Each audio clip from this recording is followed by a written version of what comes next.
इन 5 सालों के दौरान हमने देखा कि वहाँ के कांग्रेस के, एनसीपी के, दूसरे विपक्ष की पार्टियों के जितने भी एमएलएस थे वो ये मांग कर रहे थे कि मुसलमानों को 5% रिजर्वेशन मिलना चाहिए, 5% रिजर्वेशन देना चाहिए।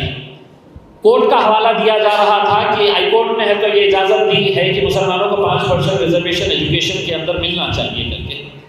वो इस तरह से जोश के साथ बोलते थे, उस बीजेपी से मांगते थे जिसका है तो कोई लेना देना ही नहीं है मुसलमानों से।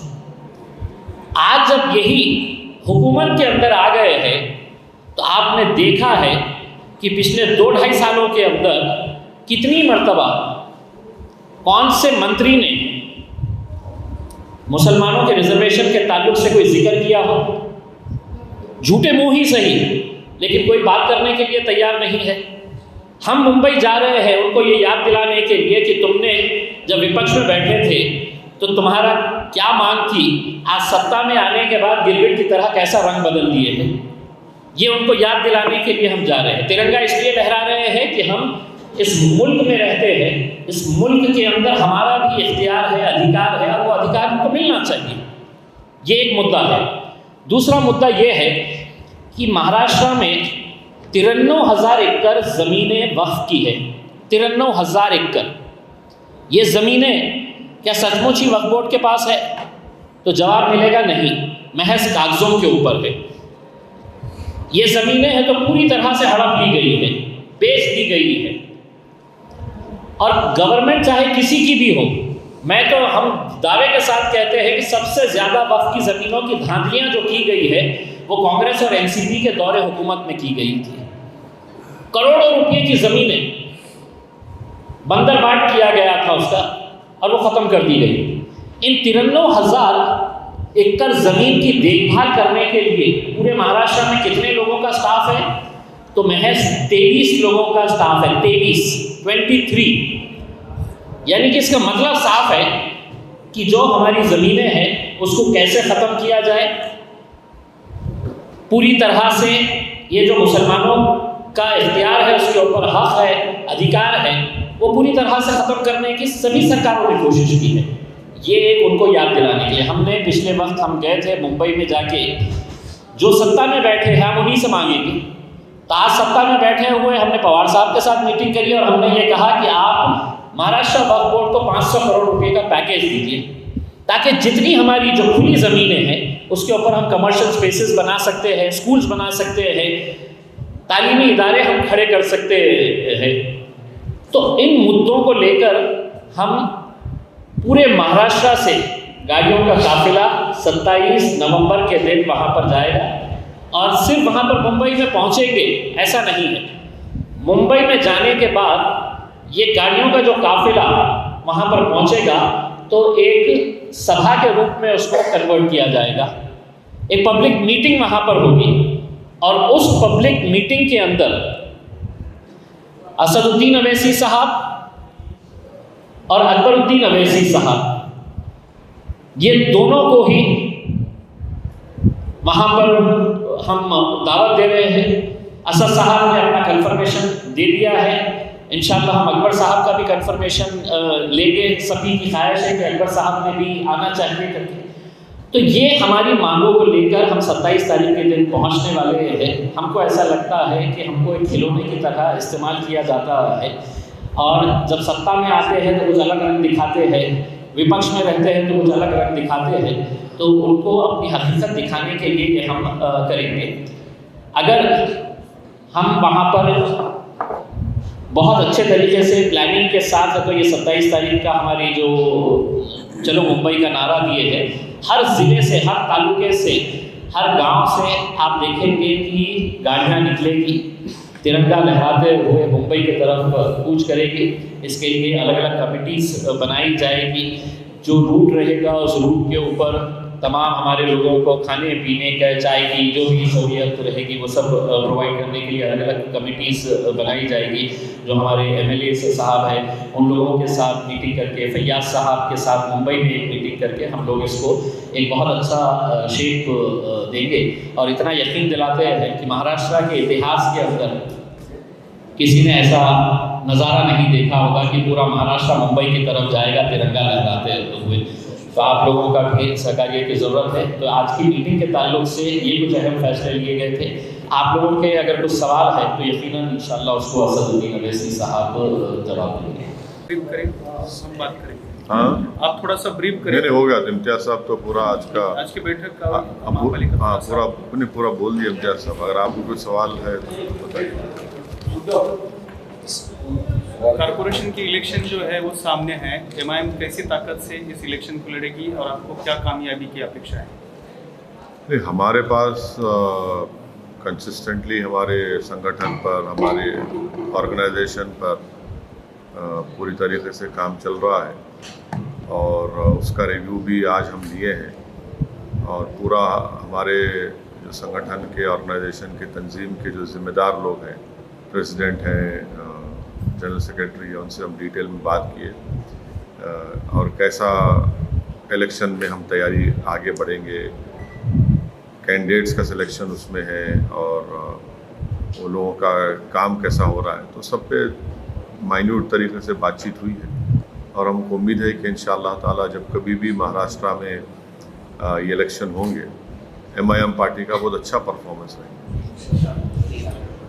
ये मुस्लिम आरक्षण के लिए जो आप ये रैली निकालने जा रहे हैं, तो मुस्लिम आरक्षण की आपकी कैसे डिमांड है? पहले जैसा 5% की मांग करने वाले हैं, तादाद बड़ी है, इसलिए उसकी भी कोई परसेंटेज की बढ़ाने की मांग है? नहीं, देखिए इम्तियाज साहब तो पूरा आपको डिटेल में बोल दिया है, मगर जो मुसलमानों का रिजर्वेशन है वो सिर्फ मुसलमान का नहीं बल्कि मुसलमानों में जो 50 कास्ट हैं, 50 ऑड कास्ट हैं, उनको रिजर्वेशन मिला है, मुस्लिम को नहीं। और उनका सोशल एजुकेशनल बैकवर्डनेस प्रूव हो चुका है महमूद रहमान कमेटी की रिपोर्ट से। और दूसरा जो एनएसएसओ का डेटा है जिसको हाई कोर्ट ने माना है। हाई कोर्ट ने कहा कि हाँ, ये महाराष्ट्र के मुस्लिम्स में जो इतनी कास्ट है वो सोशली एजुकेशनली बैकवर्ड है और उनको एजुकेशन में रिजर्वेशन मिल सकता है।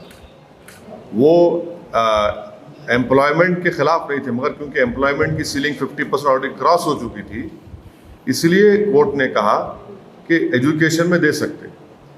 दूसरी बात यह है कि जब पार्लियामेंट में शिवसेना, एनसीपी और आपके कांग्रेस के एमपीज़ ने महाराष्ट्र के जो ओबीसी का जो बिल आया था पार्लियामेंट में, उसमें उन्होंने सिर्फ मराठा रिजर्वेशन की बात की। हम उनको याद दिलाना चाह रहे कि आप जब मराठा की बात कर रहे, जिसको सुप्रीम कोर्ट ने उनके सोशल एजुकेशनल बैकवर्डनेस को सुप्रीम कोर्ट ने एक्सेप्ट नहीं किया, नंबर 1 पॉइंट, बल्कि महाराष्ट्र के मुसलमानों का वो कास्ट का social educational backwardness high court ने एक्सेप्ट किया। तो अब उनको ये बताना चाहिए, ये जो सरकार है उनको ये बताना चाहिए कि जब एक कम्युनिटी के इतने कास्ट का सोशल एजुकेशनल बैकवर्डनेस एक्सेप्ट हो गया, जिनको इंसाफ का तकाजा ये है कि उनको रिजर्वेशन मिलना चाहिए। और ये बात सारी दुनिया को मालूम कि महाराष्ट्र में मुसलमानों का जो कास्ट है, उनका लिटरेसी रेट, उनका ड्रॉप आउट रेट, उनका ग्रेजुएशन में रेट, ये सबसे कम है। दलित के बाद उनका नंबर आता है, तो उनको तो मिलना चाहिए। आप सिर्फ मुसलमानों से वोट लेंगे मगर उनको अपलिफ्ट नहीं करेंगे, उनसे इंसाफ नहीं करेंगे।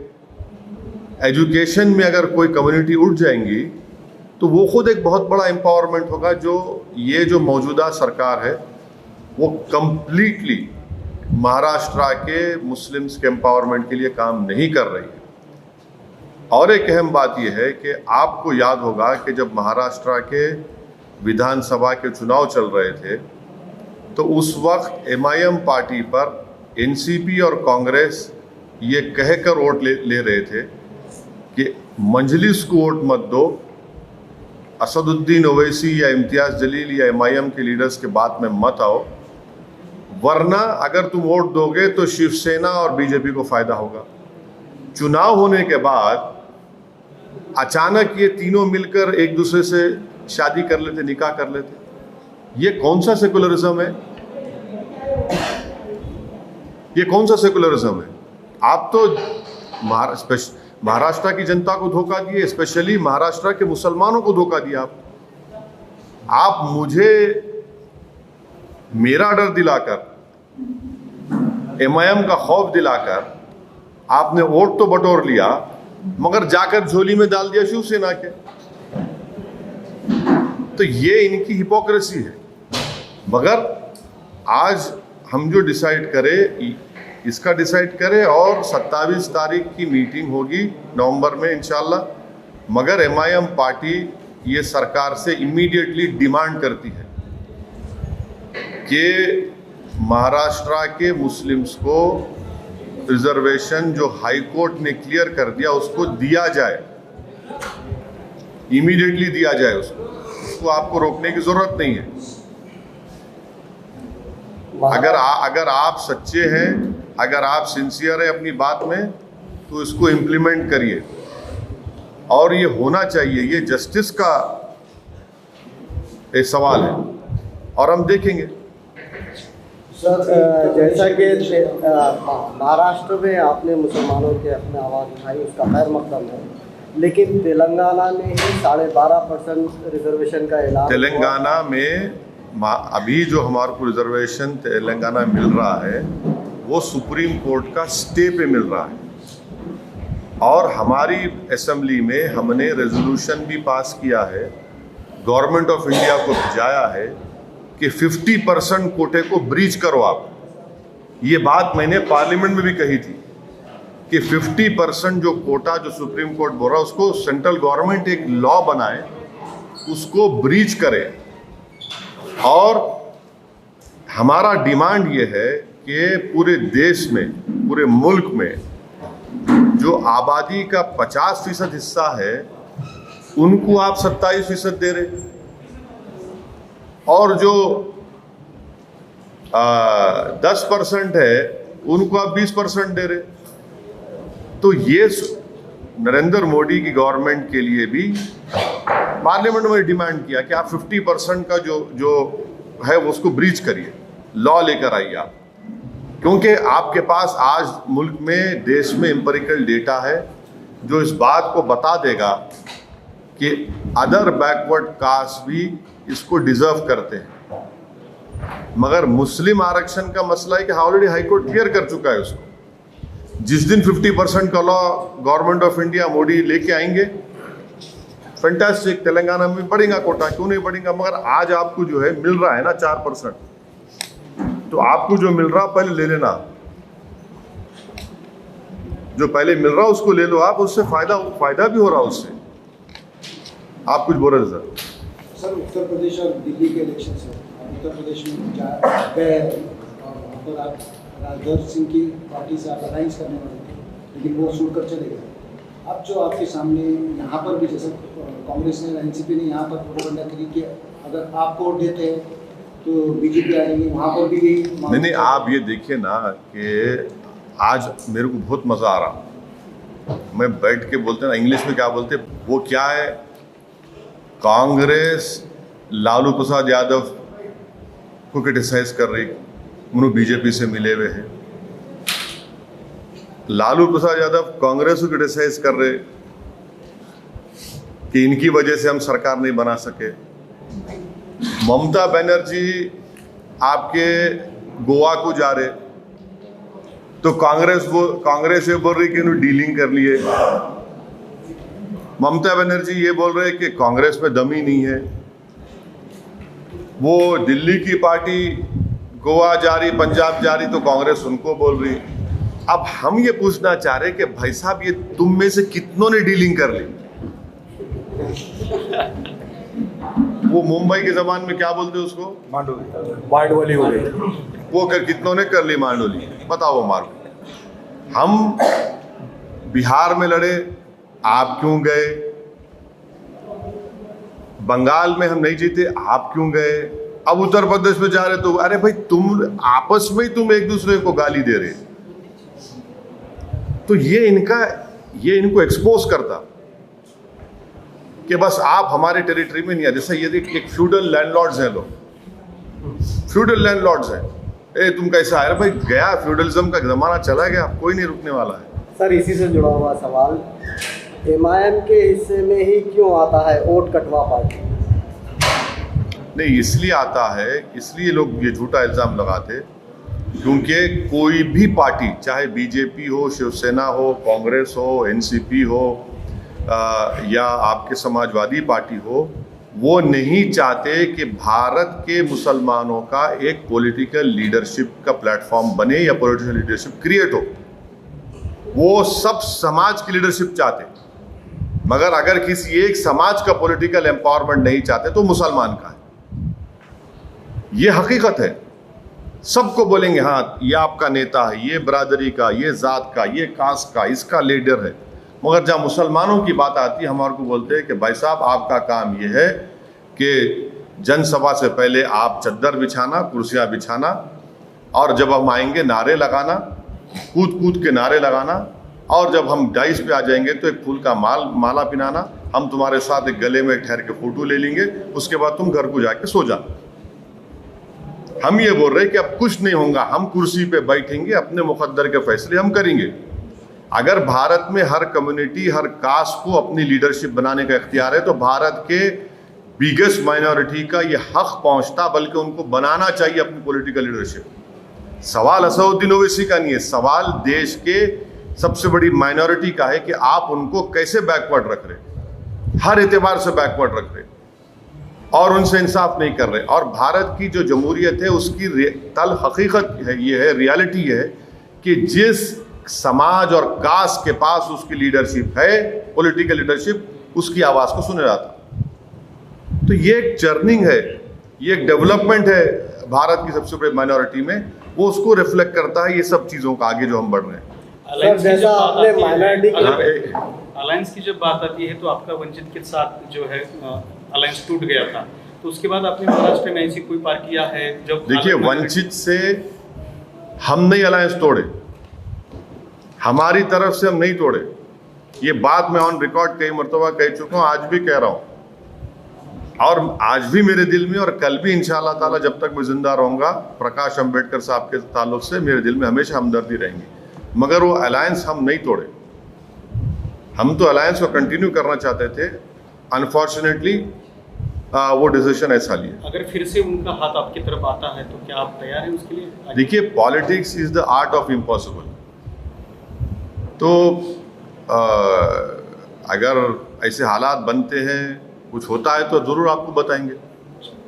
दूसरा सवाल ये है कि कॉर्पोरेशन के बहुत सारे इलेक्शन हैं, 6 से 8 कॉर्पोरेशंस जो है महाराष्ट्र में, उसके इलेक्शन सामने हैं, कुछ दिनों में होने वाले हैं। तो एमआईएम के ये सारे कॉर्पोरेशंस की इलेक्शन लड़ने वाली है, मुंबई का भी इलेक्शन है, उसकी भी वही बात इम्तियाज़ जलील साहब ने आप तमाम को बताई है। यकीनन एमआईएम पार्टी उन इलेक्शंस में हिस्सा लेगी और पूरी तैयारी के साथ हम उसमें इलेक्शन में हिस्सा लेंगे, लड़ेंगे, और इंशाअल्लाह हमको यकीन है कि जनता अपनी दुआओं से, अपने वोट से हमको कामयाब करेगी। सर, माइनॉरिटी के हुकूक के लिए एक ही आवाज़ पूरे मुल्क में गूंजती है, वो आपकी आवाज़ है, लेकिन इस मुल्क में अक़लियतों के साथ जो कुछ हो रहा है, जैसे आसाम और त्रिपुरा। नहीं, देखिए, त्रिपुरा में जो कुछ हो रहा है वो बीजेपी गवर्नमेंट की नाकामी और उनके सपोर्ट से वो तमाम गुंडे लोग मस्जिदों को टारगेट किए, मस्जिदों को नुकसान भी पहुंचाए, मस्जिदों को जलाए भी। ये त्रिपुरा की बीजेपी गवर्नमेंट की खुली उनका कन्निवेंस है, उनकी नाकामी है, और वो ओपनली उनको इजाज़त दी है कि इस तरह का जुलूस निकालो और जाकर ये तमाम वैंडलिज्म करो। आसाम में भी बीजेपी की सरकार है, वहाँ पर तो आप देखें कि एक आदमी जिसको पुलिस ने गोली मार दी, उसकी लाश के ऊपर एक फोटोग्राफर जो गवर्नमेंट का है उसके ऊपर कूद रहा है। आप ये भी देख लिए कि उत्तर प्रदेश में एक गुप्ता साहब है जिनको गोरखपुर की पुलिस कस्टडी में उनके टॉर्चर से डेथ हो गया। तो उत्तर प्रदेश के चीफ मिनिस्टर और समाजवादी के अखिलेश यादव उस पीड़ित परिवार घर चले गए। हम भी कंडेम किए गुप्ता साहब के डेथ को। गवर्नमेंट से 50 लाख दिए और समाजवादी से 21 लाख का चेक दिए। वही उन्नाव में एक फैसल नाम का बच्चा है, तरकारी बेचने वाला, 19 साल का भी नहीं है बच्चा, उसको पुलिस कस्टडी में मर गया। आज तक कोई नहीं आता पूछने उसको, कोई पूछता नहीं जाके उसको। ये सेलेक्टिव सिंपैथी जो है ना, ये बताता है कि मुसलमानों के ताल्लुक से कितनी हमदर्दी इनके दिल में है और दिमाग में। तो ये तो हो रहा है। आर्यन खान का जो मैटर अभी चल रहा है, अरे मेरे को क्यों पूछ रहे भाई, मैं खुद ट्विंकल टिंकल लिटिल स्टार हूँ। हम क्या कम है क्या? ये हमारे साहब मुफ्ती साहब हमारे बिगेस्ट स्टार है, फारूक शाह सुपर स्टार है, इम्तियाज जलील मेगा स्टार है। ये हमको कहाँ लेके आ रहे हैं इन चीजों में? सर बांग्लादेश ने भी क्या हमको उससे क्या करने का? देखिए जिस तरह से सेंट्रल की टीमें महाराष्ट्र में कारकर्दगी कर रही है, जैसा अरे मेरी एक बात सुनिए, ख्वाजा यूनुस की लाश अब तक नहीं मिली। कौन रोएगा ख्वाजा यूनुस के लिए? जिसके पास दौलत है, जिसके पास पैसा है, उसकी बेल की हियरिंग भी होती है और बेल भी हो जाती। एक सिद्दीक कप्पन है, आपकी फ्रेटर्निटी का जर्नलिस्ट है, हाथरस में एक रेप हुआ था दलित बच्ची का, उसको कवर करने गया, अब तक जेल में है, कोई पूछने वाला नहीं है। हद तो यह है कि सिद्दीक के साथ एक टैक्सी ड्राइवर था, उसको क्या मालूम भाई, चलिए सिद्दीक के ऊपर, टैक्सी ड्राइवर है, पेट कमाने के लिए लेके गया, वो जेल में है, उसके बारे में कोई पूछता नहीं। मुंबई ट्रेन ब्लास्ट में एक आदमी को निकला इनोसेंट प्रिजनर्स, किताब लिखा, पढ़िए आप, क्या क्या नहीं किया गया, उसके नाखूना खींचे गए, उसके ऊपर गंदगी डाली गई, कोई पूछने वाला नहीं है, कोई बात नहीं करने वाला इसका। आज महाराष्ट्र के जेलों में दलित और मुसलमान हाईएस्ट आदिवासी अंडर ट्रायल्स हैं, कौन पूछेगा इनको, कौन निकालेगा इन लोगों को? इनका कसूर दो है, एक तो एक दलित है, आदिवासी मुसलमान है, दूसरा गरीब है, पैसा नहीं है इनके पास, पूरा उसी पर ये अरे फिर इनके बारे में कौन बोलेगा भाई? क्या ये हमारा सिस्टम, हमारा सरकार क्या खाली पैसे वालों के लिए हो चलेगा, या फिर जस्टिस फॉर द पोर भी होगा, बेल फॉर द पोर भी होगा? नहीं होगा, इस पे बातें नहीं हो रही है। और वो जो लोग जो जेलों में सड़ रहे, अपनी जिंदगी बर्बाद हो जा रही, कोई उसके ऊपर बात नहीं कर रहा। इसीलिए मैं इस मसले बात ही नहीं करना चाह रहा हूं। मेरे को मतलब ही नहीं है इन लोगों से, इन दौलतमंदों से क्या करने का है। सवाल इसलिए पूछा जा रहा है कि जो ऑफिसर है समीर वानखेड़े, उसके जात को लेकर बड़ा मसला बना है। इसीलिए हम बोल रहे एनपीआर एनआरसी नहीं करना। तुम समझ में अब आ रहा है इन लोगों के, हम पहले ही बोले थे पार्लियामेंट में, कागज किसके लिए भी नहीं है, इसीलिए हम बोल रहे एनपीआर एनआरसी मत करो। देख लिए ना, अगर कोई एनपीआर एनआरसी होगा, बर्थ सर्टिफिकेट लेके आओ, निकाहनामा, अब तो निकाहनामा भी निकल रहा। इसीलिए हम बोले एनपीआर एनआरसी नहीं करना इस देश में। अब उन्होंने क्या करे नहीं करे, मेरे को उससे क्या मतलब है। आपको मालूम है एक बच्चा समीर भी है जो जेल में है अभी तक, उसकी मां को जाके क्या बोलेंगे, कि क्या जवाब देंगे? बोलो आप को क्या होगा उन लोगों का? जो मालेगांव में मुफ्ती साहब से पूछिए, जो बच्चे जो मालेगांव में पाँच साल जेल में थे, उन्होंने मीडिया का नाम अगर आप बोले तो उनको ऐसा, उनके रोंगटे खड़े हो जाते, क्या होने वाला है, बोले इतना डर उनको पैदा हो गया। कोई पूछने वाला नहीं है। मगर दौलत, ये क्या कि दौलत से ही आपको इंसाफ मिलेगा क्या? तो जो गरीब जिसके पास कुछ नहीं है क्या करेगा बताओ उन्हें आप? हमको क्या करना है इन चीजों से? मैं पर्सनली मैं आपको बोल रहा हूं, मेरे को मतलब नहीं इन चीजों से। ये कौन लोग हैं, ये क्या करेंगे? क्या पोलिंग के दिन निकल के लोग सब निकलते क्या? जो गरीब पिटता है रोड पर, धूप में, सर्दी में, बारिश में, उसका क्या होगा? खिदमत खल्क़ करने वाले मौलाना कलीमुद्दीन सिद्दीकी और मुबल्लिग़ उमर गौतम, ये लोगों को हिरासत में लिया जाता है। देखिए आप ये सवाल जो है, जो कांग्रेस में बैठे हुए बड़े लोग हैं उनसे पूछना। उनसे पूछना कि भाई ये मौलाना के बारे में आपकी राय क्या है। कोई नहीं बोलेंगे, हम ही बोलते हैं। भाई वोट भी तो आपको होना ना, तो फिर बोलो ना मौलाना कलीम सिद्दीकी के बारे में।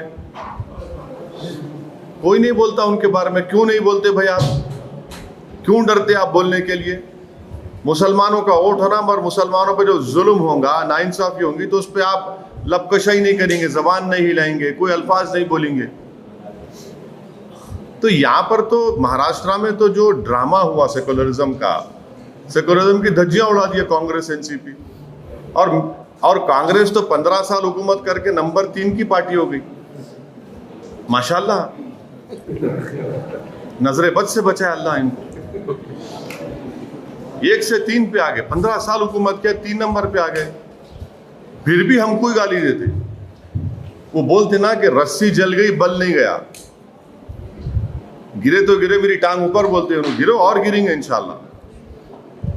जरा मोदी पे भी पूछ लो ना, नहीं पूछते। अरे हाँ प्लीज, हाँ पूछिए ना प्लीज, इंतजार करूंगा बेचैनी से। हाँ,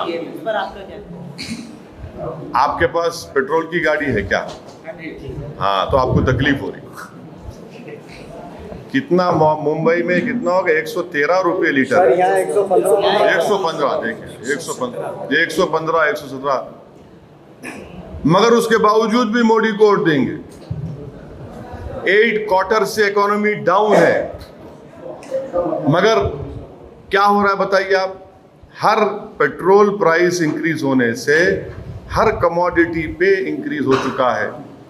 मैं तो देश के महिलाओं से रिक्वेस्ट करूंगा कि मेरी बहनों, मेरे माताओं, अब आपको बताना पड़ेगा मोदी जी को कि कितना घर में सेविंग्स खत्म हो चुकी हैं।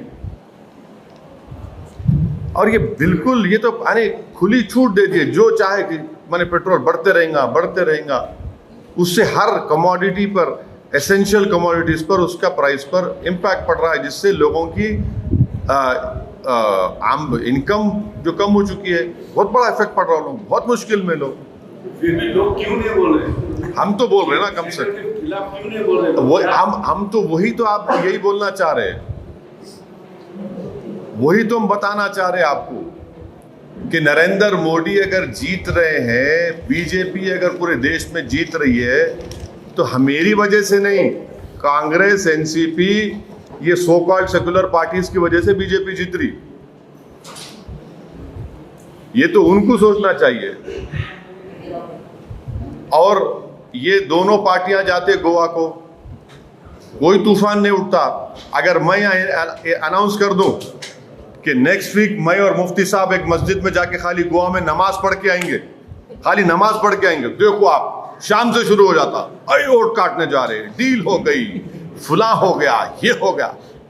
मगर ये लोग जा रहे तो दूध के धुले हुए ना। ये देखिए, ये हमारी डेमोक्रेसी का ये इनका रियल फेस है लोग, कि कभी मुसलमान अगर बोलेंगे हम इलेक्शन लड़ रहा हूं, आप क्यों लड़ते, आप कैसा जाते? मगर वो लड़ रहे, एक दूसरे को उंगली भी उठा रहे, एक दूसरे को क्रिटिसाइज भी कर रहे, मगर वो सिवियरिटी नहीं है। मगर जहां इमाम का नाम आ जाएगा, अरे देखो वो कर लिए, ये कर लिए। अरे शिवसेना सब, हम एनसीपी से पूछना चाह रहे, कांग्रेस से, शिवसेना सेकुलर है या नहीं है बताओ, तो बोलेंगे नहीं बीजेपी को रोकना है। अरे बीजेपी को रोकना है तो दोनों में फर्क नहीं है। अगर कल 24 में शिवसेना बीजेपी मिलकर लड़ लिया इलेक्शन, तो क्या करेंगे? ये मेरे स्टेटमेंट को याद रखना आज के दिन। क्या करेंगे लोग, क्या बोलेंगे जनता को? और आप महाराष्ट्र का मुख्यमंत्री असेंबली में खड़े होकर फखर से बोलता है कि हाँ हमारे शिव सैनिक ने बाबरी मस्जिद को तोड़ा। तो ये लोग क्या मुंह में लड्डू बिठा के बैठे थे एनसीपी कांग्रेस वाले?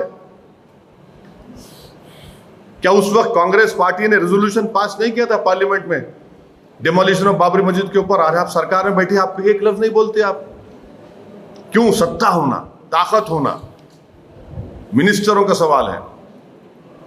ये कौन सी पॉलिटिक्स कर रहे फिर ये लोग? तो इसमें क्या तोड़ हो सकता है? अभी लोग जो वोटर है संभ्रमित है। इसका तोड़ खाली एमआईएम ही है। सही बता रहा हूं आपको, आज नहीं कल ये हकीकत सामने आएंगी।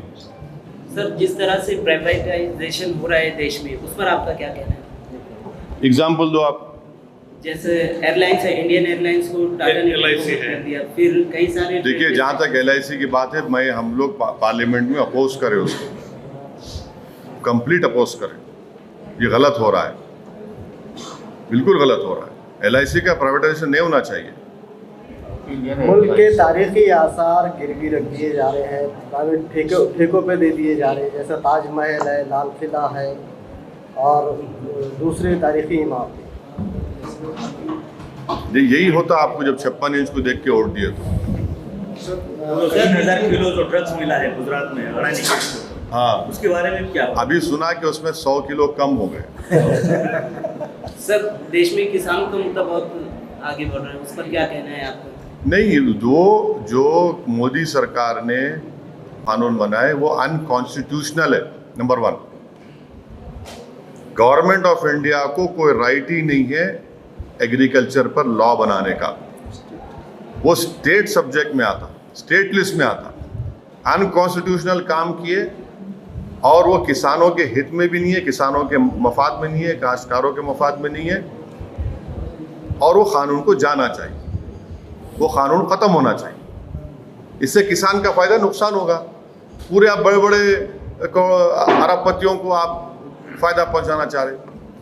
बहुत सारे स्टेट है देश के, वो अभी केंद्र के विरुद्ध आरोप लगा रहे हैं कि केंद्र जो स्टेट के कामों में है ना, दखलंदाजी दे रहा है। महाराष्ट्र में भी ऐसा बोला है, कर्नाटक ने भी बोला है, तेलंगाना से भी, बंगाल से भी बात हो चुकी है कि स्टेट के काम में केंद्र अपनी दखलंदाजी दे रहा है।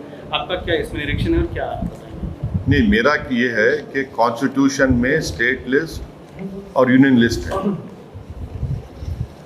गवर्नमेंट ऑफ इंडिया स्टेट के मैटर्स में इंटरफेयर नहीं करना चाहिए। मगर सवाल ये पैदा होता कि आप तो अभी क्रिटिसाइज कर रहे हैं ना। मैं आपको एग्जांपल देता हूँ इन लोगों के जो अपने उंगली को काट के मोदी को दे दिए, हाथ को नहीं काटे। अभी UAPA का लॉ लेके आए, उसमें आपने क्यों सपोर्ट किया मोदी को, बीजेपी को, कांग्रेस ने, NCP ने क्यों सपोर्ट किया? जब आपको ये नहीं मालूम था ये करेंगे। माने दिल्ली में बैठकर एक इंस्पेक्टर वो बोल देगा कि औरंगाबाद का एक्स आदमी टेररिस्ट है, बस खत्म, टेररिस्ट हो गया वो, विदाउट इवन कोर्ट कन्विक्शन। आपने सपोर्ट किया नहीं किया? बताओ आप। राइट टू इंफॉर्मेशन एक्ट में कमिश्नर्स का अपॉइंटमेंट, उनकी सब चीजें आपने क्यों सपोर्ट किया भाई? आप ही तो कर रहे हैं ना। आर्टिकल 370 का रिवोकेशन सब बाजा बजाए, बट हम बोल रहे हैं अनकॉन्स्टिट्यूशनल है। देखो वो पढ़ाई कर रहे हैं वो लोग। ऐसे कई एग्जांपल्स दे सकता हूं मैं आपको। बिगेस्ट एग्जांपल आपको दे रहा हूं, लॉकडाउन। गवर्नमेंट ऑफ इंडिया को कोई अख्तियार नहीं है लॉ एंड ऑर्डर सब्जेक्ट में। वहां दिल्ली से बैठ के मोदी जी बोले लॉकडाउन, उद्धव ठाकरे थाली बजा दिए, यस सर लगाओ लॉकडाउन। आप तय करना था कि महाराष्ट्र में, मुंबई में लॉकडाउन कब लगेगा। उन्होंने डिक्टेट दे रहे वहां से नेशनल डिजास्टर एक्ट में। क्या नेशनल डिजास्टर एक्ट कॉन्स्टिट्यूशन से बड़ा है क्या? आप क्यों दिए उनको अख्तियार? आप क्यों सुने उनकी बात? वैसे सब स्टेट्स किए। आप मोदी की बात मानते जा रहे। मोदी बोला ठीक है चलो मित्रों हम साथ चलते हैं। उनको आप दे रहे ना उनको राइट। पूरा लॉकडाउन में गवर्नमेंट ऑफ इंडिया कैसे तय करती? दिल्ली में बैठ के ऑफिसर कैसे तय करे कि मुंबई में लॉकडाउन कब होगा, हैदराबाद में कब होगा, लखनऊ में कब होगा? उसको क्या मालूम मुंबई में, हैदराबाद, लखनऊ में क्या है? वो उसको क्या मालूम कि वेस्टर्न महाराष्ट्र में कैसा लॉकडाउन करेंगे? उसको क्या मालूम मराठवाड़ा में कब करेंगे? आपने कर दिया, आपने इजाजत दी उनको। आप ही तो दे रहे ना मौका उनको। तो पॉलिटिकल सवाल मेरा ये है कि अभी आप भी बोले कि हिंदुत्ववादी के साथ कांग्रेस, राष्ट्रवादी कांग्रेस स्टेट में बैठे हैं, तो ये सब उथल पुथल हो रहा है। तो एमआईएम क्या सोच रहा है? लास्ट टाइम वंचित बहुजन के साथ में थोड़ा सा आपका ये हो गया, लेकिन नेक्स्ट इलेक्शन आप क्या करने वाले? अरे कुछ भी बहुत पॉसिबिलिटीज ओपन है हमारे को। किसी के साथ जाएंगे? अरे बहुत पॉसिबिलिटीज ओपन है भाई। जब 24 के पार्लियामेंट के चुनाव आएंगे, क्या गारंटी है कि शिवसेना बीजेपी के साथ नहीं चले? अब उत्तर प्रदेश में तो उनके कदम पे एमआईएम बाद में कदम डालेगी। हाँ नहीं हमारा रास्ता एक से सीधा है, जिसको हम उर्दू अरबी में होते सिरात मुस्तकीम का रास्ता है हमारा, स्ट्रेट पाथ। वो ये लोगों का कैसा है, ये कभी नाली में गिर जाते, कभी खड्डे में गिरते, कभी ये पानी में, कभी बुरे पानी में, निकल के फिर साफ पानी में आ जाते। इनका प्रॉब्लम यही है। हम तो हमारे लिए पूरे एवेन्यूज ओपन है, और जब विधानसभा के चुनाव आएंगे हम बताएंगे आपको। जो प्रकाश आंबेडकर ने जो वंचित बहुजन आघाड़ी एक साथ की थी, उसका अच्छा परिणाम दिखा, लेकिन उसके सीट देखिए ऐसा कुछ हो सकता है एमआईएम? बिल्कुल हो सकता, नहीं हो सकता बोल के मैं डिनाई भी नहीं कर रहा हूँ, मगर वो अलायंस एमआईएम की वजह से नहीं ख़त्म हुआ। हम तो आज भी और कल भी प्रकाश अंबेडकर साहब की इज्जत करते थे, करते रहेंगे, मगर वो अलायंस हमारी वजह से ख़त्म नहीं हुआ। तो पूरे स्टेट के कार्यकर्ता है, तो उनकी भी बात सुनी गई आज, तो क्या बोल रहे हैं आपके कार्यकर्ता? नहीं, हमारे स्टेट के पूरे members, party president, district president, सब लोग अपनी पार्टी की कामयाबी के लिए पूरा कोशिश कर रहे हैं, और हमको बताए कि एमआईएम का परफॉर्मेंस अच्छा रहेगा। कैंडिडेट सिलेक्शन के बारे में हम उनसे बात करें, और बहुत सी चीज़ों के बारे में बात करें, कैसा कैंपेन हम करेंगे, क्या करेंगे, तो अच्छा है। वो उनके हौसले बड़े बुलंद हैं। तो पूरी सीट महाराष्ट्र में लड़े जाएंगे या? हाँ लड़ेंगे, क्यों नहीं लड़ेंगे, बिल्कुल लड़ेंगे। प्रकाश आंबेडकरांनी तुमच्यावर आपके ऊपर एक आरोप लगाया था कि वंचित के लोग एमआईएम को वोट तो करते हैं, लेकिन एमआईएम के कार्यकर्ता है या मुस्लिम समाज है वो वंचित को वोट नहीं करता, इसलिए वंचित की सीटें चुनकर नहीं आती, तो इसलिए वंचित का एमआईएम के साथ होना ये उनके लिए फायदेमंद नहीं है। नहीं, ऐसी कोई बात नहीं है। अंबेडकर साहब को, प्रकाश अंबेडकर साहब को थोड़ा गलत फहमी है, ऐसी कोई बात नहीं है। वो अगर ये ऐसा बात कर रहे हैं तो उनकी राय है जो सच नहीं है, बिल्कुल सच नहीं। क्या उत्तर प्रदेश में दलित बोलो हाँ बोलो। सर, यहाँ पर आपने पूरे महाराष्ट्र का जायजा लिया, कहीं पार्टी के अंदरूनी मामला ऐसे चल रहे हैं जहाँ पर एक दूसरे पे आरोप हो रहे हैं, कुछ नाराजगी है, आप तक आई है क्या?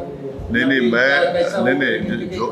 बोला जाएगा औरंगाबाद में ऐसी कुछ दो पार्टियां, बड़े नेता है औरंगाबाद के, जिनके अंदर जमती है। सब अंडर वन पार्टी लीडरशिप काम कर रहे हैं और काम करेंगे, और जिसको जो बात करना था हम बात कर लिए कि हमारे घर की बात है। सुने हाँ नहीं सही है, बात बाहर आ गई, मगर अब बात बाहर नहीं आएंगे, अंदर ही रहेंगी। अच्छा रहेंगे, अंदर का मिलाव जुलाव जमेगा। हाँ? आपके साथ में है दोनों भी, तो उनका मिलाव जुलाव जमेगा क्या? बिल्कुल मिलाव जुलाव है, था, है और रहेगा, और इंशाअल्लाह ताला जो और अच्छे तरीके से मिलके काम करेंगे, ऐसा कोई बात नहीं है। वो बात सही है, बात आई, मैं इनकार नहीं कर रहा हूँ। उत्तर प्रदेश में एमआईएम की जड़ें कितनी मजबूत होंगी? क्या गैर मुस्लिम वोट भी हासिल हो सकते हैं? देखिए, सियासी पार्टी की जड़ें मजबूत करना एक कंटिन्यूस प्रोसेस है। जड़ों को फैलाना बोलते, देखो तो जड़ों को फैला रहे हैं, इंशाल्लाह अच्छा काम हो रहा है, और हमको यकीन है कि इंशाल्लाह अच्छा नतीजा आएगा। दिल्ली में आपसे इतने दिल्ली के कुछ ग्रुप्स ने आपके घर पर हमला किया, और दिल्ली में आप जा रहे हैं इसलिए डर खौफ उनके दिलों में है, या फिर क्या मामला है? नहीं, मेरे घर पे पहली मर्तबा हमला नहीं हुआ, ये चौथी मर्तबा हुआ है हमला, 4th टाइम हुआ है हमला ये। और आपको जानकर बड़ी हैरत होगी कि मेरे घर के इमीडिएट नेबर कौन है? Election commission of India. और इलेक्शन कमीशनर और मेरे घर के सामने जो दिल्ली का पुलिस का हेडक्वार्टर है, यानी उनके कैमरे, पूरे कैमरे मेरे घर पे रहते माशाल्लाह से, सामने से पीछे से, फिर भी हमला होता है। और हमला करने वाले लाइव टेलीकास्ट करते हैं, तो पुलिस को आने में ज़रा थोड़ी देर हो जाती है। ओनली 35 मिनट्स लगे उनको, सामने से आगे चल के आए तो 5 मिनट में आ सकते थे, मगर गाड़ी में आए तो शायद ट्रैफिक में फंस गए थे, इस तरह से 35 मिनट लगे उनको। कोई बात नहीं, 35 मिनट्स लगे, थोड़ा ट्रैफिक में फंस गए होंगे, VIP कॉन्वॉय जा रहा हूँ, तो इसलिए ऐसा हुआ। औरंगाबाद का नाम बदलने का मसला जो है फिर एक बार चर्चा में आ रहा है, जो भी इलेक्शन के सामने हर बार आता ही है। इस बार कुछ GR में जो है वो औरंगाबाद के बजाय संभाजी नगर डाल रहे हैं। वो इम्तियाज साहब उस पर अच्छा बोलेंगे, MP साहब है। महाराष्ट्र में कुछ तो MIM के कार्यकर्ता को गुने दाखिल हो रहे हैं, उनको तड़ीपार किया जा रहा है, ऐसे बहुत से केसेस सुनने में आ रहे हैं, देखने में आ रहे हैं। हम अपने कार्यकर्ता के खिलाफ जो हो रहा है हम उनके साथ खड़े हैं, उनको हम नहीं छोड़ने वाले हैं, उनके साथ ठहरेंगे, उनके परिवार के साथ ठहरेंगे। अगर ये हो रहा है, हम जैसे सही कह रहे हैं, हम उसका कंडेम करते हैं और पूरी लीगल सपोर्ट हम उनको देंगे। और इस तरह के हरकतों से MIM पार्टी के कार्यकर्ता हो या जिम्मेदारों के हौसले पस्त नहीं होंगे, बल्कि हौसले बुलंद होंगे। और ये एक बात को बताता है कि यहाँ की सरकार डर रही है, बौखलाहट का शिकार है MIM के पॉपुलैरिटी और उनके ज़मीन पर काम करने की वजह से। सर, जैसा पिछले 5 सालों से पहले दिया गया था ओवैसी हॉस्पिटल और स्कूल का, अभी तक कुछ भी नहीं हुआ। हाँ, होगा अभी इम्तियाज साहब बात करके अकबरुद्दीन ओवैसी साहब से होगा, अच्छा फिक्र मत करिए। ओवैसी साहब 2019 में मोदी साहब की एक वेव थी, उनको सक्सेस मिला। अभी कुछ सर्वे बोल रहे हैं कि मोदी की कैपेबिलिटी जो है थोड़ी सी कम होती जाएगी। आप मतलब नेशनल का पॉलिटिक्स करते तो वहाँ से कैसा देखते हैं आप 2024 को? नहीं, मेरे को नहीं मालूम साहब, मेरे पास कोई थर्मामीटर नहीं है कि लगा के देख के बोलने का। ना तो मैं सेफोलॉजिस्ट हूँ, मैं एक पॉलिटिशियन हूँ और तभी 2024 को टाइम है। मगर देश की जो जनता है उनको ये देखना है कि 8 क्वार्टर से हमारी इकोनॉमी गिरते जा रही है, पेट्रोल की कीमतें बढ़ती जा रही हैं, 6% अनएम्प्लॉयमेंट रेट हो चुका है, 6% अनएम्प्लॉयमेंट रेट हो चुका है। और कहीं पर भी आप चले जाइए, फैक्ट्रीज, इंडस्ट्रियल आउटपुट जो है वो सही नहीं है। तो ये सब चीज़ें जो है ये और किसानों का मसला, बर्निंग मसला है। तो 24 में क्या होगा, कैसे होगा, मगर ये इश्यूज तो है पब्लिक के जहन में। होना चाहिए ना, होना चाहिए, इसका इम्पैक्ट होना चाहिए। देखिए क्या होता है। इम्तियाज जलील साहब खासदार होने के बाद आप औरंगाबाद में आए हैं, आपको लग रहा है कुछ बदलाव हुआ है? नहीं, आप ऐसा मत बोलिए। लॉकडाउन की वजह से मैं भी नहीं आ सका, वरना मैं पहले आता था। 1 लॉकडाउन, 2 लॉकडाउन, बीच में आया भी था मैं 1 दिन के लिए। ऐसा नहीं कि पहली मरतबा आया हूँ। अल्हम्दुलिल्लाह काफ़ी डेवलपमेंट का काम इम्तियाज जलील साहब कर रहे हैं और जितना वो करना है कर रहे हैं। मगर अनफॉर्चुनेटली क्या है कि वो MP लैड फंड्स ये कोविड की वजह से अब नेक्स्ट ईयर मार्च अप्रैल में शुरू होंगे। मगर उसके बावजूद भी वो बराबर, आप देखिए कि स्टेडियम का काम शुरू होने वाला है और नेहरू युवा केंद्र की नेहरू भवन की नई बिल्डिंग बनने वाली है। और गडकरी साहब से जाके मिले एक लंबा फ्लाईओवर के लिए जालना रोड पे। चौथा, वो खुद PIL डाले कोर्ट में अपॉइंटमेंट ऑफ डॉक्टर्स के जो स्केर्सिटी है। तो मैं समझता हूँ कि 200 बेड का एज एन MP माशाल्लाह से इम्तियाज जलील साहब बहुत मेहनत कर रहे हैं, काम कर रहे हैं, रिजल्ट्स भी आ रहे हैं। जो बरसों से औरंगाबाद के इलेक्टोरेट जिस चीज़ को देखना चाह रहे थे कि भाई डेवलपमेंट हो, काम हो, कोई MP जो है काम करे, वो उनको आज देखने को मिल रहा है। सर, मोदी के दौरे हुकूमत में मुल्क की सरहदें कितनी महफूज है, खासतौर पे चाइना, कश्मीर? देखिए, चाइना ने एक क़ानून पास कर दिया अपने बॉर्डर्स के ऊपर, और चाइना ने, और उसके ऊपर मेरे को अब आप मेरे को ये बताइए कि हमारे डेप्सांग, डेमचौक, गोगरा में जो लद्दाख में है, चीन की फ़ौज बैठी हुई है। ये कैसा नेशनलिज्म है RSS का, BJP का, कि भारत की सरजमीन पर चीन बैठा हुआ है, आप कुछ नहीं करते। और चीन ने जो अपना बाउंड्री लॉ बनाया है, मेरा सवाल मोदी गवर्नमेंट से ये है कि हमारी सरकार जो है, AIB बैंक है जिसको चाइनीज़ कंट्रोल करते, उनसे कर्जा लेके वैक्सीन खरीद रहे आप। वो बैंक को चाइनीज़ कंट्रोल लेते, उनसे आप लेके वो कर रहे। अच्छा, चाइना से ट्रेड हमारा ऑल टाइम हाई है, 100 बिलियन हो गया माशाल्लाह से। ये देखो, आप इनको कुछ बोलेंगे तो नहीं, हम ऐप बैन कर दिए बोलते। चाइना और भूटान हमारा करीबी दोस्त, वो चाइना से बाउंड्री टॉक्स का फ्रेमवर्क बना लिया और हमारे नेबर्स का रिलेशन चाइना से अच्छा हो गया। चाइना आज भी लद्दाख में बैठा हुआ है, 18 महीने हो गए चाइना लद्दाख में बैठकर, कोई अकाउंटेबिलिटी नहीं है। मैं तो मोदी सरकार से हमेशा डिमांड कर रहा हूँ कि आप जो है ग्रुप ऑफ एमपीज को लद्दाख लेके जाइए, हमारे को दिखाइए ना क्या है लद्दाख में, चीन बैठा है नहीं बैठा है। 18 महीने से मोदी जी खुद बोले थे, आपको याद होगा ना, घुसा है ना कोई घुसा हुआ है। तो फिर आज आप क्या बात करें डिसएंगेजमेंट की चाइना से? ये कैसा है, ये लोग कैसा, आरएसएस कैसा खामोश बैठी हुई है भाई?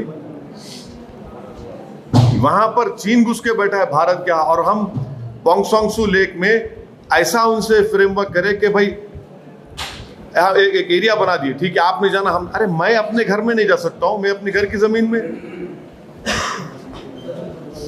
तो ये है। Okay sir. 370 हटने के बाद अभी बीजेपी को हर 15 दिन 20 दिन को एक मिनिस्टर जाता, अभी रिसेंटली होम मिनिस्टर जाके आए। 370 के बाद आप कश्मीर को कैसा देखते हैं? क्या बदला कश्मीर में? कुछ नहीं बदला। 15 से हमारे भारत के सिपाहियों को टेररिस्ट उनकी जान ले लिए, सिविलियन किलिंग्स हो गए 20 से 25 वहां पे। पाकिस्तान से ड्रोन्स में हथियार आ रहे हैं, क्या कर रहे भाई आप? क्या कर रहे हैं वहां पे आप? कुछ नहीं कर रहे। और आप किसकी बातों में आकर आपने पाकिस्तान से सीज फायर दोबारा साइन किया भाई? किस बुनियाद पे साइन किया आपने सीज फायर को? कौन सा सीज फायर है जो हमारे सिपाही मर रहे वहां पर? एलएसी पे चीन, एलओसी पे पाकिस्तानी हरकत कर रहा है, और आप क्रिकेट मैच खेल रहे हैं। क्रिकेट मैच हम बोले मत खेलो, हार गए तो खाली शम्मी को टारगेट बना रहे आप। क्या है, क्या फॉरेन पॉलिसी है मोदी सरकार की, बताइए आप। यूपी हुकूमत फिलहाल अभी देशद्रोही के केसेस रोज बना रही है, बल्कि दिन ब दिन 10-20 देखिए सुनिए, सुप्रीम कोर्ट का जजमेंट है कि सेडेशन का अगर किसी पे केस लगता तो वायलेंस होना जरूरी है। जब वायलेंस नहीं हो तो सेडेशन कैसा होता बताइए? कैसा सेडेशन केस बुक करते आप? बल्कि सुप्रीम कोर्ट ने एक जजमेंट, अभी एक बेल ऑर्डर आया था 2 दिन पहले, आप देखो, जिसमें सुप्रीम कोर्ट ने कहा कि section 38 and 39 of UAPA will not apply even if you are favoring some terrorist organization। Supreme court का जजमेंट है वो। आप वो, मैंने अगर मैं गलत कह रहा हूं तो बस उसका देख के बोलता हूं, मैं लाइव लॉ में पढ़ा, मैं वो खुलता नहीं मालूम यहाँ पे, बट हाँ नहीं कर Bharat section Supreme Court judgment है, आप देख लीजिए वो। तो ये बात करेगी सेडेशन लगा दो, ये लगा दो। और आपके जो मिनिस्टर का बेटा है, उनको डेंगू हो गया तो मलेरिया हो गया तो जेल में टहल रहा, आपने चमन में टहला था, टहल रहा। वो वीडियो वायरल हुआ तो जेल को भिजा दिया उसको। बाप मंत्री है और बेटे के ऊपर 302 का मुकदमा है, और मोदी जी बोल रहे इंसाफ करेंगे। क्या इंसाफ करेंगे भाई आप? का इंसाफ होगा? थार गाड़ी उसकी, बाप की गाड़ी, और इन योगी बोलते अब्बा जी, अब्बा जान। अब ये अब्बा जान को क्या करेंगे जो मिनिस्टर बन के बैठे हुए? आप बताइए कि कोई गवर्नमेंट ऑफ इंडिया का कोई मिनिस्टर है, उसके बेटे पे मर्डर का चार्ज है, 4 किसानों को मारने का। अरे मॉरली तो आप उसको रिजाइन कराओ, जब कोर्ट डिसाइड करता उसके बाद आप फैसला लो। मर नहीं दिखाना चाह रहे कि हम तुम्हारे साथ खड़े हुए, उसमें भी कास्टिज्म है, क्योंकि उनका ताल्लुक एक अपर कास्ट कम्युनिटी से, उनका वोट होना इलेक्शन के लिए, तो डिस्टर्ब नहीं करेंगे। तो वो अब्बा जान के बेटे को बचा रहे, ये इनके पॉलिटिक्स है। तीन प्रश्न विचारतो। एक म्हणजे निवडणूक शहरातली, औरंगाबाद शहरात खुलताबाद आहे, याचं नेमकं काय कारण आहे? दुसरं म्हणजे नहीं खुलदाबाद में अच्छी जगह है ना, साफ सुथरी जगह है। नहीं ऐसा ऐसा ऐसा अरे मेरे भाई, हर चीज को आप ऐसा इतना माइक्रोस्कोप में मत लगा के देखो। हाँ, दक्षिणी जबान वैसा नक्को देखो आप। अब दूसरा, सोलापुर में कुछ आपके नगर सेवक जो है, 6 नगर सेवक जो राष्ट्रवादी के स्टेज पर दिखाई दिए हैं कुछ दिन पहले, तो कुछ कार्रवाई होने वाली है? अब दूसरा और एक सवाल पूछ। नहीं सुनिए, रुक जाइए। चले गए क्या कर सकते, जान दो, जिसको जाना जाओ, जा सकते हो। उन्होंने क्या करने का है, हम जाएंगे सोलापुर को। तीसरा, अभी 5 राज्यों के चुनाव आ रहे हैं, तो MIM पार्टी उनमें से किन राज्यों में अपनी ताकत लगाकर लड़ेगी? यूपी में तो हम लड़ रहे हैं, यूपी में पूरी तैयारी कर रहे हैं और यूपी में अच्छा खासा हमारा काम भी हो रहा है। उत्तर प्रदेश नहीं, थोड़ा टाइम दीजिए, पूरा निकल के आएगा। दिसंबर में कोड ऑफ कंडक्ट आएगा तो बात मालूम। तो मुंबई, पुणे, नासिक, औरंगाबाद यहाँ के कॉर्पोरेशन के इलेक्शन लड़ेंगे। पूरे सीट। हाँ, लड़ेंगे इंशाल्लाह। अभी महाराष्ट्र में महाविकास आघाड़ी की सरकार में कांग्रेस, एनसीपी और कौन बोल रहे भाई? अच्छा आप, ये 3 पार्टीज है, तो अब MIM का और बीजेपी का कुछ नहीं चलेगा। तो शिवसेना और एनसीपी कांग्रेस का उनका कहना है बिल्ली के ख्वाब में छिछड़े रहते खाली। सुनो आप, अरे छोड़िए ना, बिल्ली के ख्वाब में छिछड़े रहते, मालूम हो जाएगा इंशाल्लाह ताला ये सब। अगर ये तीनों पार्टियां साथ में लड़ेगी, हाँ तो कहाँ सीटें बचेगी? आप तीनों मिलके लड़ रहे, आप तो बोल दिए मिलके लड़ रहे बोल के, क्या होता? एक मर्द सब पे भारी, फिक्र मत करो आप। हाँ, विधानसभा में बी टीम सुनिए, हमारे को बोले कि ओवैसी को मजलिस कोर्ट मत दो, शिवसेना बीजेपी आ जाएगी। चुनाव हो गए तो तीनों शिवसेना कांग्रेस एनसीपी बैठ के निकाह कर लिए। अब वो मुफ्ती साहब फतवा दे सकते, वो सियासी निकाह कैसा होगा? निकाह कर लिए तीनों मिलके, शादी कर लिए। तो विधानसभा चुनाव में कुछ फोटो तस्वीरें भी बाहर आई थी ना, खादर साहब के घर में कोई लोग मिले, उनसे बात किए क्या? ऐसे कुछ तस्वीरें भी आई थी सामने भी। क्या मिले? बीच में विधानसभा इलेक्शन में मिले थे, मीटिंग कहते हैं, इसलिए हम पूछ रहे नहीं मिले। अरे नहीं, देखिए अगर मिले तो घर में मिले ना, उम्मीदवार कैसे? अरे सुनिए, मिले होंगे तो उसमें बुरी बात क्या है? मगर हम लड़ रहे बीजेपी से, हम लड़ रहे शिवसेना से लड़ रहे। अच्छा, अभी ये तो वंचित के साथ हाँ, अरे देर से आ रहे, पूछ लिए लोग आप। देर से आए, किसी से सिलेक्टिव सिंपैथी की बात करते हैं। हाँ बिल्कुल करते हैं। आप ही के लोग आपके साथ पूरी ताकत में है। देखिए, आप जहाँ भी जाते हैं, इलेक्शन लड़ते हैं, आप लॉस हो जाते हैं, इलेक्शन हार जाते हैं आप लोग। तो ऐसा क्यों होता है? आपके लोग आपके साथ क्यों नहीं है? कहाँ हारे भाई? नहीं कहाँ हारे? एक मिनट, कहाँ हारे? सर, कोलकाता में कहा। कहाँ? अरे भाई, पहला इलेक्शन सुनिए, पहला इलेक्शन हारने को जरूरी है हारना, हारे ना, नेक्स्ट टाइम जीतेंगे। कितने 5 सीट लड़ा मैं, मगर कितना तूफान खड़ा कर दिए। सुनिए मेरे आप सवाल